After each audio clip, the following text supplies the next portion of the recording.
If you want your child to be a healthy eater, you need to avoid the controlling feeding style. If you have an overweight child, you may drive them to fixate on food and overeat. And if you have a picky eater, you may cause more pickiness. It's complicated, no doubt. Stick with me and I'm going to help you understand.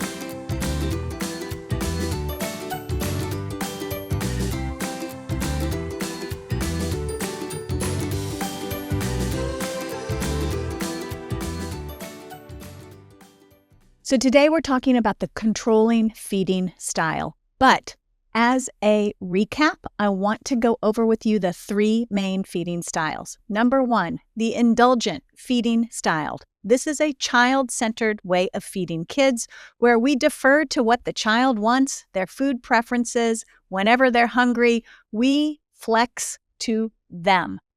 The diplomatic feeding style is the gold standard. It is the love with limits feeding style, and I did a full video on that. So make sure you check out the diplomatic feeding style video. It gives you everything you know on how to become a diplomatic feeder. And thirdly is the controlling feeding style. That's what we're going to talk about today. It is a parent-centered way of feeding kids. The parent is in charge, and the parent sets a lot of rules about what the child can eat, how much the child can eat, and tends to be a little bit overbearing around food and eating with children in terms of how they parent around that. So we're going to dig into that today so that you understand the risks of being a parent who is more controlling with food. And I'm going to actually help you understand how you can avoid becoming controlling with food. Okay. So before we dive into how to avoid being a controlling feeder or a controlling parent with food, we need to understand there are two facets around the controlling feeding style. Because when parents control food, it can be in two different ways. So the first way is called food restriction in children. So food restriction is where we limit food helpings for children, like we don't let them have second helpings, or we might shrink their portion sizes and really limit how much food they get on their plate or how much food we allow them to eat at mealtimes and snacks. It also can look like eliminating all sweets and treats out of the house or restricting sweet foods, candy, ice cream, cookies, or even potato chips and French fries. We restrict them too much. So that's one way parents can be controlling with food.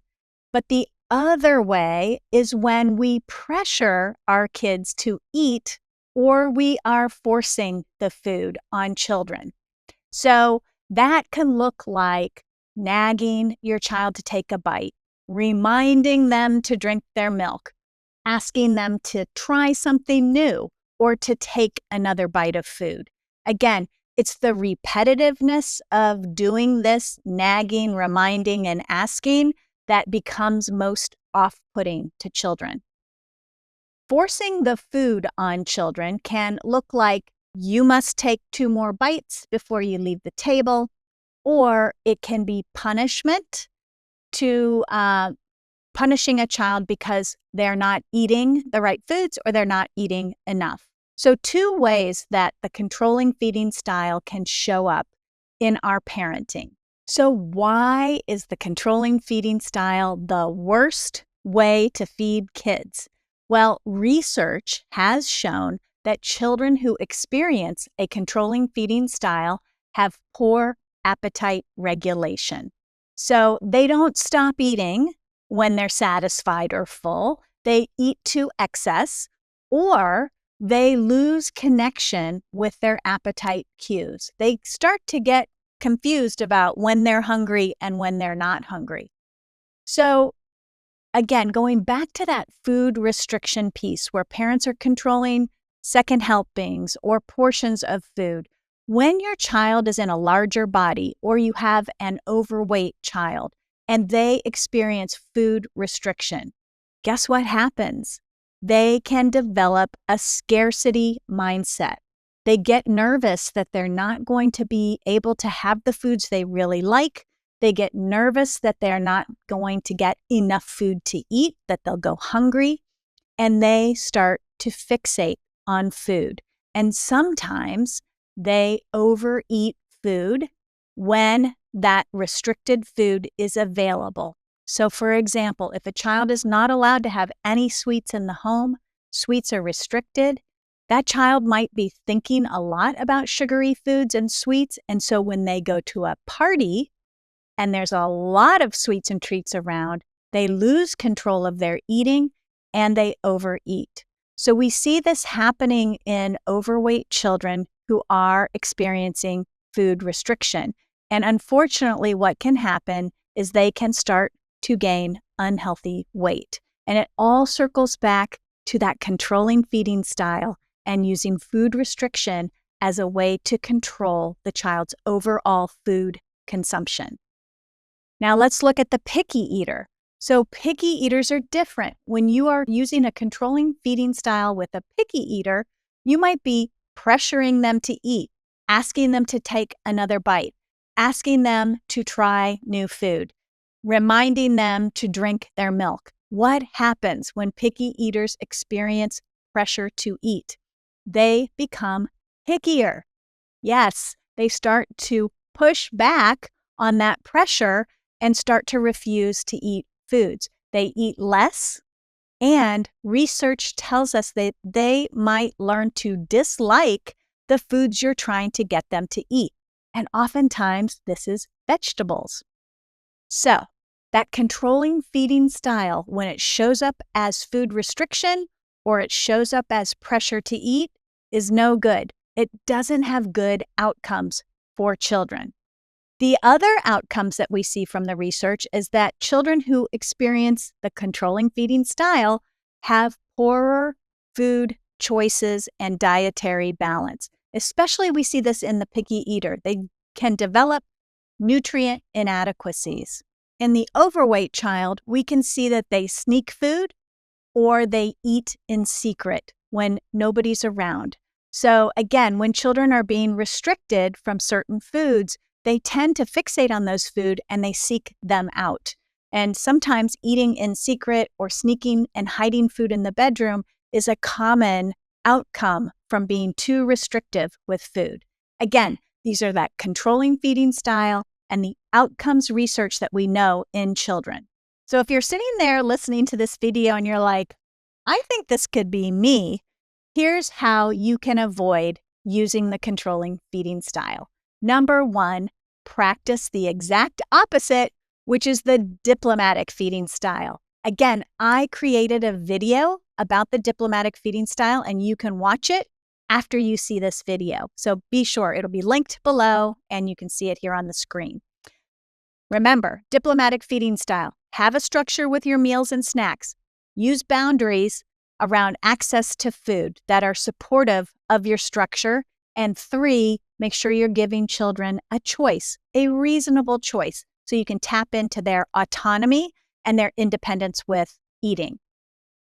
Number 2, as a parent, your job is to provide, not deprive. So you're in charge of the menu. Make a nutritious, balanced meal and trust your child will eat what they want from what you provide and in the amounts they need. You need to trust your child's appetite.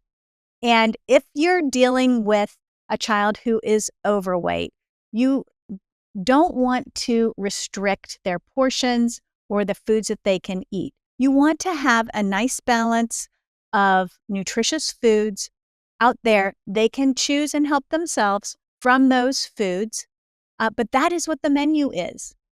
When we show children trust around eating, they blossom into good eaters.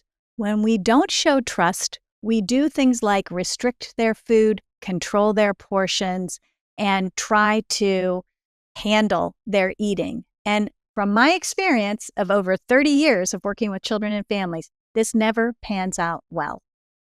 Okay, the third thing, stop asking your child to eat. You are not in charge of getting your child to eat. You are in charge of making meals, choosing healthy foods and balancing it, and being on time with your structure. When we ask, nag, remind, cajole kids to eat, they start to tune out. They dislike coming to the table. They become disinterested in eating food, especially the foods that you're trying to get them to eat, and they might even become disgusted by food. And so asking your child to eat and putting all this pressure on them to take bites or eat more food doesn't work well. 4, never, never force a child to take bites of food. Children can develop a negative association with eating, or this can be traumatic for them. Forcing children to eat can be physically aggressive. It can turn a child off and make them more sensitive around the oral cavity, the mouth cavity. And it can make children become disinterested in food and hate eating. So again, when we're using controlling feeding styles and practices, we are using what I would call counterproductive approaches to helping children eat well and become healthy eaters. The controlling feeding style is the worst way to feed kids. It interferes with healthy eating and becoming a healthy eater. Worse, it can change your child's attitude about food and eating and disturb their developing relationship with food. So, I have a parent program that will help you avoid being a controlling parent with food and learn more about positive feeding interactions in your home. It's called the Nourished Child Blueprint. I'll put a link down below. You can check it out. And again, hang out with me here. I'm all about helping you be better at food and feeding your child, no matter their age. Share this with someone you care about and check out the next video. I'll see you next time.